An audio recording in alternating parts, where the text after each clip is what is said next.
Haroldo Sánchez, sin reservas.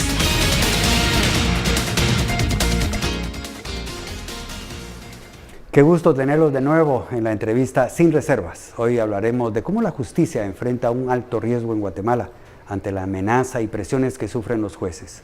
Una situación que deja en alta vulnerabilidad a estos profesionales. Para analizar el tema nos acompaña el licenciado Alejandro Rodríguez. Sean ustedes bienvenidos. Licenciado, bueno, hablamos de amenazas al sector justicia. ¿De qué manera podemos visualizar esta situación? Claro, yo creo que es importante ver el sistema de justicia desde una perspectiva integral. Y entonces nosotros hemos hecho un estudio donde estamos observando la independencia judicial en 3 niveles. Un nivel de independencia estructural, un nivel de independencia interna y un nivel de independencia externa. Y en los 3 niveles existen graves amenazas.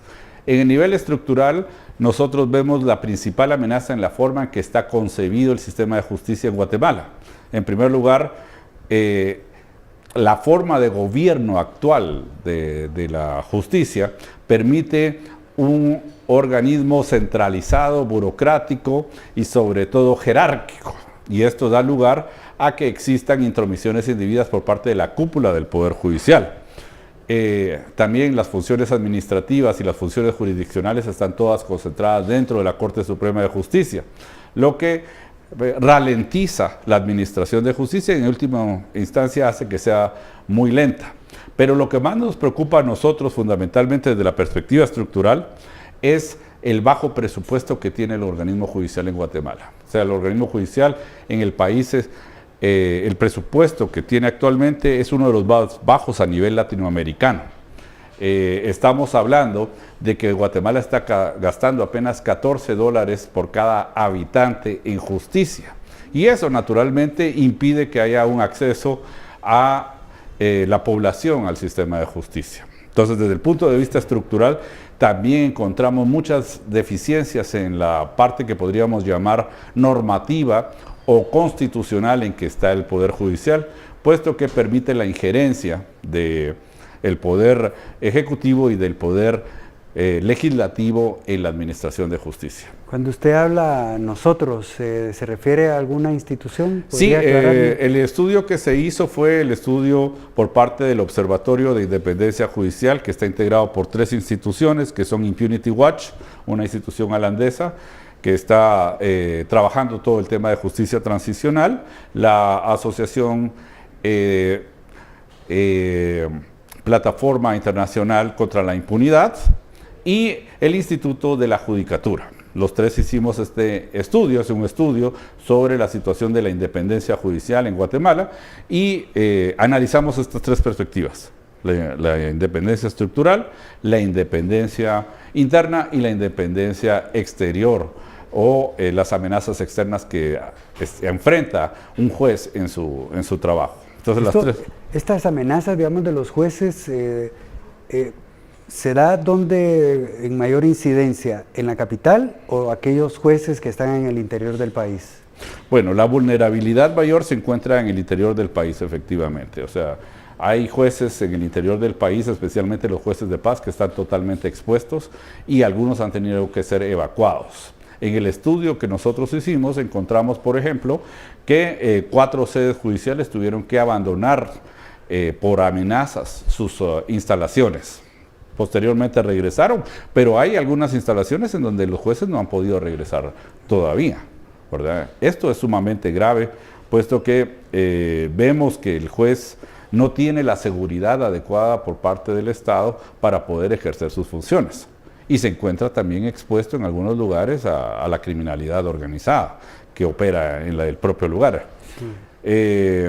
Pero naturalmente también hay amenazas externas, llamadas telefónicas, situaciones de seguimiento, de vigilancia, que se dan incluso a nivel de jueces en Ciudad de Guatemala. Esto que ustedes han determinado, ¿dónde está más expuesto el juez cuando ve qué tipo de casos? Nosotros lo que hemos visto es que los casos penales pueden ser los que dan mayor lugar a amenazas. pero en términos generales existe también no solo una amenaza, sino una, podríamos decir, influencias indebidas, por decirlo de alguna manera. También hemos visto que lamentablemente dentro del interior del país existen redes que están cooptando al Estado. Entonces, estas redes de abogados y de jueces muchas veces se coluden. Entonces, no solo hay las amenazas propiamente de que los van a matar o que atentan contra la vida de los jueces, sino también el juez se encuentra expuesto a estas redes de corrupción, y si él no se alinea, si el juez no acepta en ciertos lugares en donde hay mucha vulnerabilidad, pues obviamente su vida corre grave riesgo. Entonces se está dando esta situación de que jueces y fiscales y a veces abogados, sobre todo los abogados, han logrado ir generando estas redes de corrupción en algunos lugares del interior del país. Esta cooptación nos tiene sumamente preocupados. El observatorio ve con preocupación que en algunos lugares ciertos funcionarios judiciales se han atentado contra su vida, ¿verdad? Se ha intentado matar a fiscales, sobre todo, tal vez no tanto jueces, pero sí a fiscales, en lugares como Escuintla, como Jutiapa, como Chiquimula, ¿verdad? Cuando estos no se alinean dentro de la estructura de corrupción local que se está dando. Entonces, sí vemos una situación muy grave en este sentido, y también una debilidad institucional muy fuerte para la protección de los operadores de justicia. Que de hecho parece que no hubiese una protección adecuada, digamos, para los jueces, ¿verdad? Porque uno, para criticar es lo más fácil, ¿no? Por supuesto. Pero estar en los zapatos de un juez en el interior del país no ha de ser tan sencillo, porque ¿quién lo protege? Pero ya me informan que tenemos que ir a un corte comercial. Hay muchas preguntas para usted, porque este tema para la sociedad guatemalteca es bien importante que conozca esos entretelones o entresijos de qué es lo que está pasando con los operadores de justicia. Vamos a hacer este enlace con los patrocinadores y regresamos en un momento.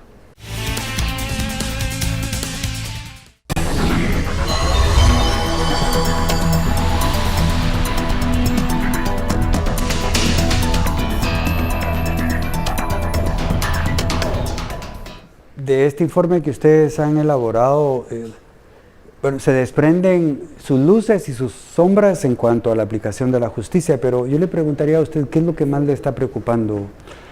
Lo que más nos está preocupando es que el sistema de justicia puede ser cooptado, es decir, que exista una cooptación desde estas redes que se están dando a nivel local, que son redes que operan con abogados, en algunos casos con jueces y luego con fiscales también, para luego subir a estructuras que puedan llegar a tener entonces influencia en las comisiones de postulación, y a través de esta influencia en las comisiones de postulación y también con ciertos congresistas locales, lograr entonces la cooptación tanto de salas de apelaciones como de Corte Suprema en algunos casos.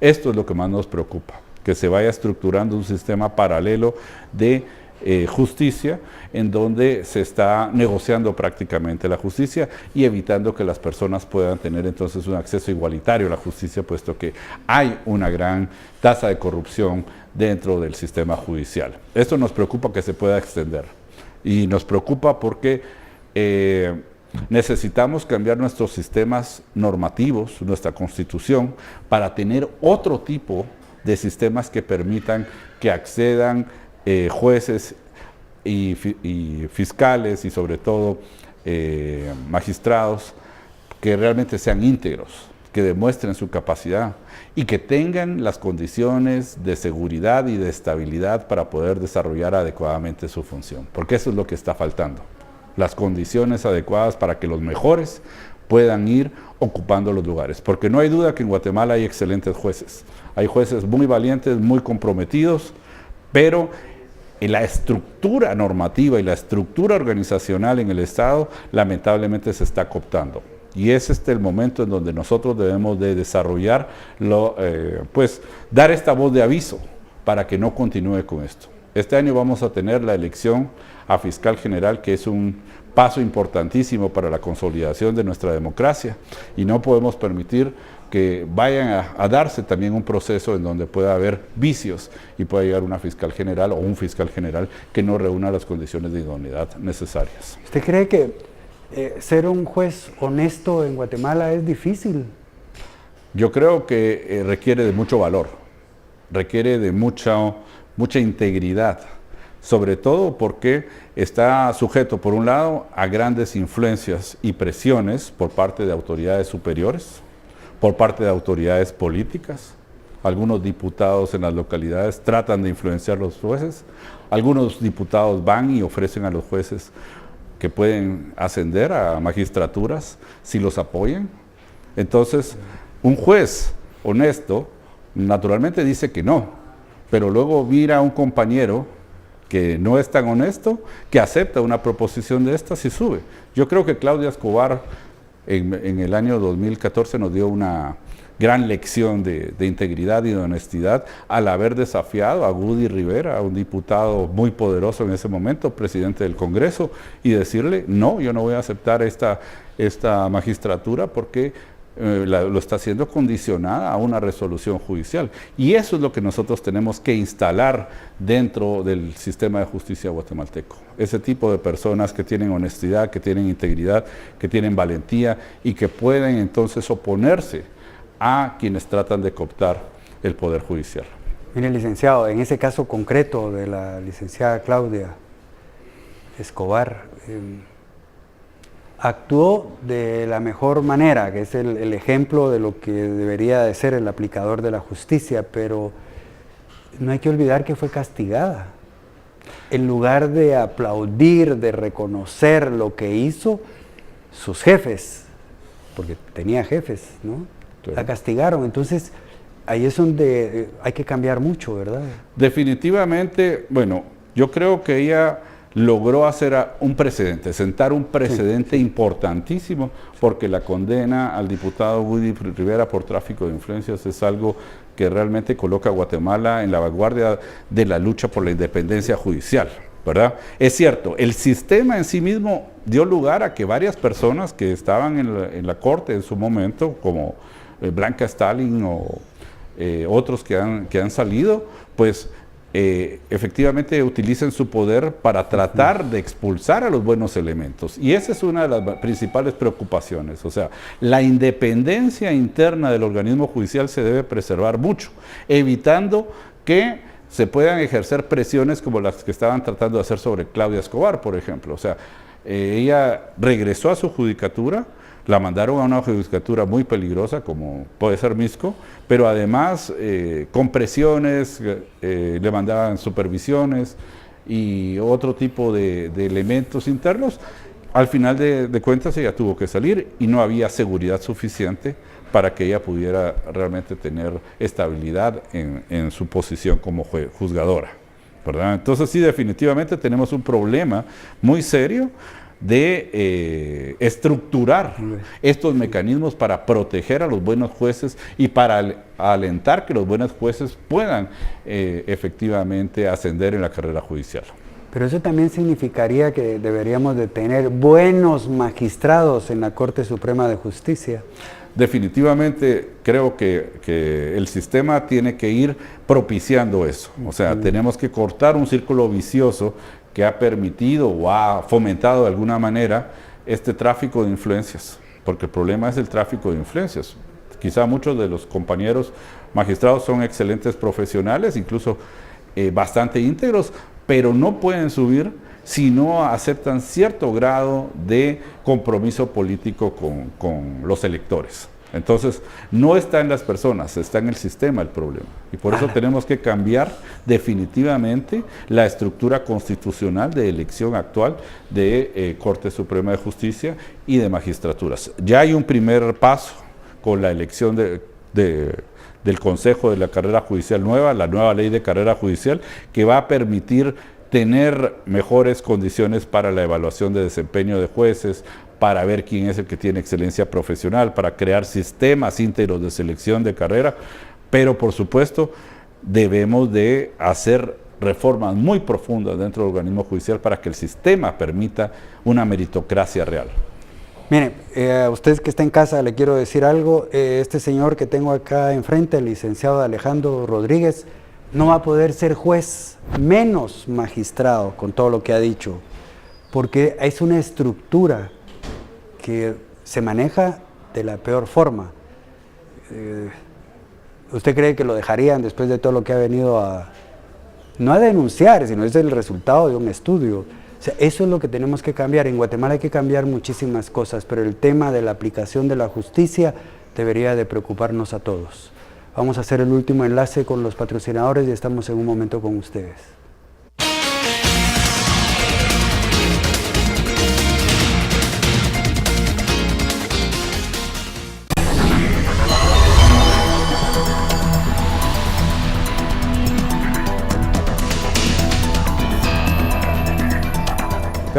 ¿Sabe qué es lo mejor de todo lo que hemos hablado? Es de que ya se habla, ya sale, ya podemos expresarlo, denunciarlo, decirlo.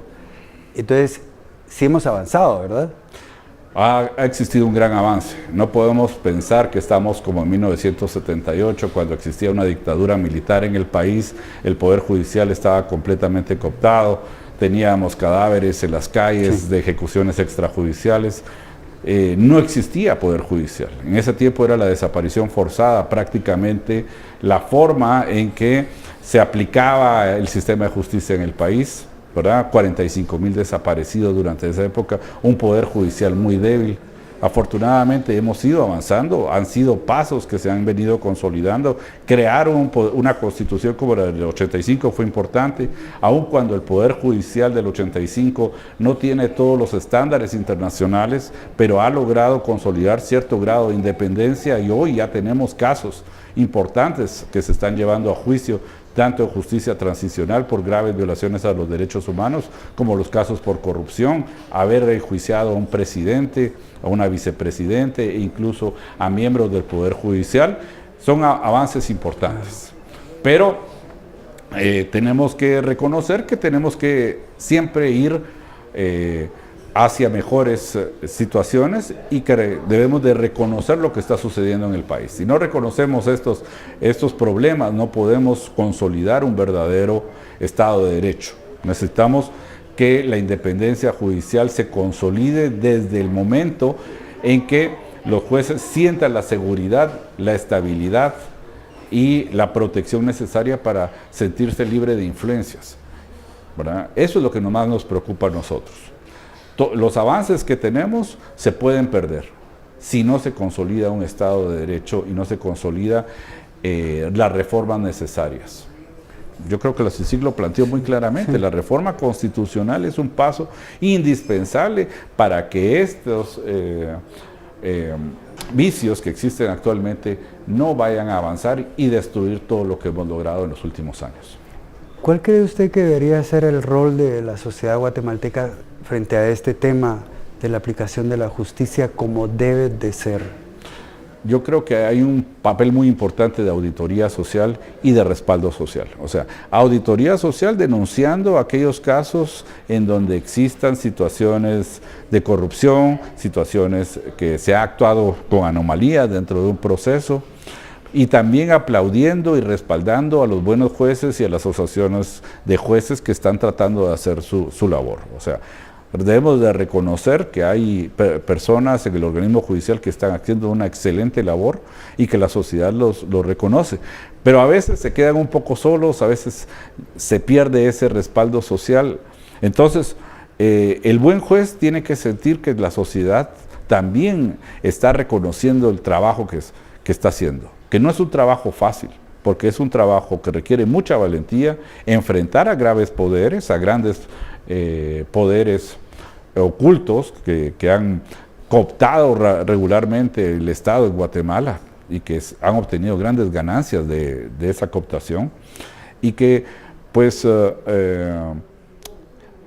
necesita definitivamente que la sociedad se pronuncie. No podemos seguir con estos pactos de corruptos, no podemos seguir con estas situaciones en donde los diputados tratan de ejercer sus influencias sobre jueces, sobre magistrados, y tenemos que estar en plena observancia de todo lo que está aconteciendo en las elecciones. En este momento que viene la elección a fiscal general, es indispensable la auditoría social para que no se vayan a dar vicios, para que el mejor candidato, el candidato que tenga idoneidad, que presente un buen plan de trabajo y que tenga realmente integridad suficiente, pueda ejercer el cargo de fiscal general. En base a su experiencia, ¿usted cree que los jueces se sienten solos? Aquellos jueces honrados y honestos. En base a mi experiencia puedo decirle que muchas veces los jueces se sienten solos, se sienten incomprendidos. Por eso se ha buscado fortalecer el asociacionismo judicial, para que efectivamente se transforme la ética judicial. Los buenos jueces sean el modelo a seguir, ¿verdad? Jueces íntegros, honestos, que se oponen a estas decisiones o a estas presiones arbitrarias, pues sean un modelo a seguir y que también entre todos vayan buscando que se consolide esta meritocracia. O sea, debemos de cambiar el ethos del organismo judicial para que haya realmente esta ética de que los mejores, los más íntegros, sean los que ocupen los puestos. ¿Cuál es la importancia del organismo judicial en una sociedad como la nuestra? Bueno, la importancia del organismo judicial es que es el responsable de garantizar los derechos de todas las personas. Sin un organismo judicial independiente, el Estado, las personas dentro del Estado no tienen derechos. Seríamos nada más súbditos o siervos de aquellos grupos de poder que tienen el control del poder judicial. Entonces, por eso es que nosotros tenemos que garantizar la igualdad de la ley de todas las personas, el acceso a la justicia a todas las personas. Y esto solo se garantiza si un juez puede resolver sin presiones, sin alicientes indebidos, si no se ve influenciado por el dinero, si no se ve influenciado por la corrupción. O sea, la independencia judicial es la base fundamental para que pueda existir una democracia en donde existen derechos humanos en el país. ¿Usted cree que algún día lograremos todo eso que ha mencionado? En ningún estado existe una independencia judicial plena y la plena vigencia de los derechos humanos. Pero yo creo que es un deber el luchar por nuestra sociedad para que esto se llegue a consolidar. O sea, Costa Rica, por ejemplo, ha invertido durante los últimos 20 años 4 o 5% de su Producto Interno Bruto en el organismo judicial. Y ellos tienen un sistema de protección de derechos muchísimo más fuerte que Guatemala, ¿verdad? Si lo vemos en las estadísticas judiciales, por ejemplo, Guatemala tiene una tasa ahorita de 30 muertes por cada 100,000 habitantes. Costa Rica está en el orden de los 5 o 6 muertos por cada 100,000 habitantes. O sea, ese nivel de eficacia en la aplicación de la justicia, donde ya no hay espacios de impunidad, en donde el poderoso no puede abusar del débil, es algo sumamente necesario para que podamos construir un Estado de Derecho. Y eso pasa porque hayan jueces honestos, íntegros y que realmente no sean influenciados indebidamente. Licenciado, muchísimas gracias. Si usted quiere agregar algo a toda esta reflexión que nos ha hecho, tiene un minuto para hacerlo. Muchas gracias. Sí, yo creo que debemos de hacer ciertas recomendaciones para mejorar. Primero, insistir en la reforma constitucional para que se adopten los estándares internacionales en materia de derechos humanos, mejorar los mecanismos de protección hacia jueces, especialmente necesitamos que el organismo judicial invierta en seguridad, pero invierta en una seguridad efectiva para que el juez no se sienta solo en los pueblos sin que tenga una persona que lo proteja, ¿verdad? Sino que realmente sienta que puede ejercer su ministerio judicial con seguridad y en base a lo que dice la ley. Y finalmente necesitamos realmente mejorar nuestros controles para evitar la corrupción.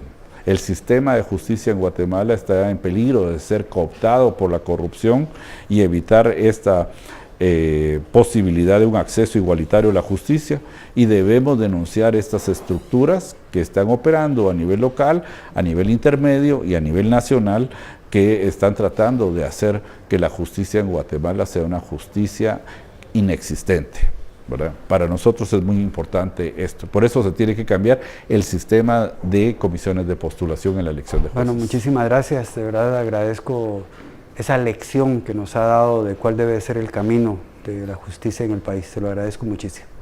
A ustedes en casa, como siempre, de verdad, gracias por permitirnos entrar ahí para tocar estos temas que como sociedad pues debe de importarnos. Los vemos en una próxima oportunidad. Hasta pronto.